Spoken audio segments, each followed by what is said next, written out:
अजीज़ बुनकर साथियों, आदाब।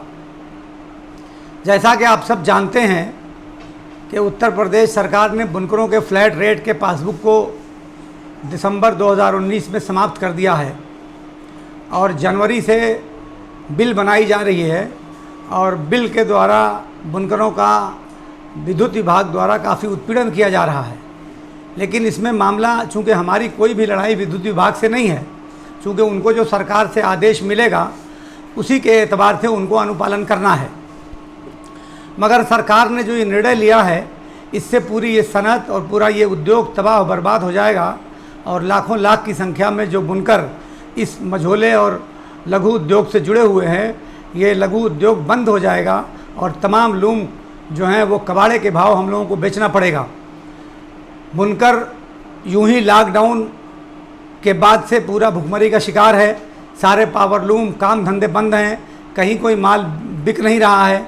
जो बिक्री भी हो रहा है तो आधे दाम पे बिक रहा है। यानी जो बुनकरों के अलावा जो गृहस्था भी हैं, जो मास्टर वीवर हैं, उनके सामने भी रोज़ी रोटी का संकट लगता है कि खड़ा हो जाएगा, क्योंकि उसमें से भी आधे से ज़्यादा मास्टर वीवर ऐसे हैं जिनकी पूंजी ही समाप्त हो जाएगी घाटे में। अब इन परिस्थितियों को देखते हुए उत्तर प्रदेश पैमाने पर बुनकरों ने हड़ताल करने का निर्णय लिया है। उसी की रोशनी में आज हम लोगों ने पूर्व सांसद सालिम अंसारी साहब के वहाँ एक बैठक का आयोजन किया था और जिसमें कुल 15-20 लोगों को आमंत्रित किया था, जिसमें 8-10 लोग मऊ के थे और 5-7 लोग अदरी, कोपा, घोसी, पूरा, इन जगहों से हम लोगों ने बुनकर नुमाइंदों को एक लोगों को बुलाया गया था। हम लोगों ने इस बात का ध्यान रखा था कि लॉकडाउन का उल्लंघन न होने पाए और सोशल डिस्टेंसिंग का ध्यान रखते हुए उसमें हमको आंदोलन की रणनीति तय करना था ताकि सरकार तक हमारी बात पहुँचे। मगर बहुत अफसोस की बात है कि सरकार का जो रवैया हर जगह देखने को मिलता है कि ज़बरदस्ती आंदोलनों का गला घोंटती है और जमहूरी जो निज़ाम है या जो लोकतंत्र है, लोकतंत्र में बोलने की आज़ादी को ये सरकार ख़त्म करना चाहती है। उसी फार्मूले को अपनाते हुए मीटिंग से पहले ही 4 बजे की मीटिंग थी और 3:30 बजे ही वहाँ पुलिस पहुँच गई और उन्होंने मीटिंग को सख्ती से मना कर दिया।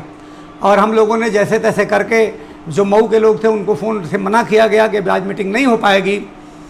मगर कुछ लोग और जो रह गए थे वो मेरे आवाज़ पे 2-4-5 लोग आ गए जो कोपा, घोसी, अदरी के थे और वो मुलाकात करने के लिए आ गए। तो पुलिस का ये आलम है दबंगई का कि मेरे दरवाजे पर तमाम अधिकारी आकर खड़े हो गए कि किस तरह की मीटिंग हो रही है। लेकिन मैं ये आपको बताना चाहता हूँ कि ये हमारे पेट का सवाल है, हमारी रोज़ी रोटी का सवाल है, हमारे बच्चों के भविष्य का सवाल है और भूखों मरने से बेहतर ये है कि हम आंदोलन करेंगे। और ये बात सरकार को भी समझनी पड़ेगी, ज़िला प्रशासन को भी समझना पड़ेगा और पुलिस को भी ये बात समझनी पड़ेगी। और मैं ये बात वाज़े कर देना चाहता हूँ, हमारी मीटिंग आज आपने होने नहीं दी, कोई बात नहीं है। हम आज ही रात में या कल तक लोगों के ज़रिए कॉन्फ्रेंसिंग, वीडियो कॉन्फ्रेंसिंग के ज़रिए या मोबाइल कॉलिंग से कॉन्फ्रेंसिंग के ज़रिए लोगों से बात करेंगे और 1-2 दिन के अंदर अंदर कम से कम 1 दिन की बंदी की घोषणा ज़रूर करेंगे। मैं उम्मीद करता हूं कि जो कुछ भी यहां बैठ के तय किया जाएगा ज़ूम ऐप के ज़रिए या कॉन्फ्रेंसिंग के ज़रिए या टेलीफोन के ज़रिए, जो सुविधाएं हमको मोबाइल से मिल रही हैं या आधुनिक जो हमारा इलेक्ट्रॉनिक सिस्टम है, उस सिस्टम के प्रयोग से हम लोग वर्चुअल मीटिंग करेंगे। और इस वर्चुअल मीटिंग को आज ही रात में हम लोग करके उम्मीद है कि कल तक कोई न कोई निर्णय आप लोगों तक पहुंचा देंगे और मैं आशा करता हूं कि इस आंदोलन में सभी लोग साथ देंगे। मैं ये भी अनुरोध करना चाहता हूं कि जो लोग इस बुनाई कारोबार से जुड़े हुए नहीं हैं वो भी हमारे आंदोलन में ज़रूर साथ देंगे। जो भी हमारा, चाहे 1 दिवसीय हड़ताल का ऐलान हो, चाहे 15 दिनों की हड़ताल का ऐलान हो, मैं उम्मीद करता हूँ कि जो लोग पावर लूम उद्योग से जुड़े हुए नहीं हैं वो भी हमारे इस आंदोलन में साथ देंगे, क्योंकि हमने हमेशा आपके आंदोलन में साथ दिया है। और दूसरी बात यह है कि अगर पावरलूम का उद्योग मऊ जैसी जगह में अगर समाप्त होता है, मऊ जनपद में, तो यहाँ के दूसरे उद्योग भी समाप्त हो जाएंगे, क्योंकि रीढ़ की हड्डी है यहाँ पावरलूम उद्योग।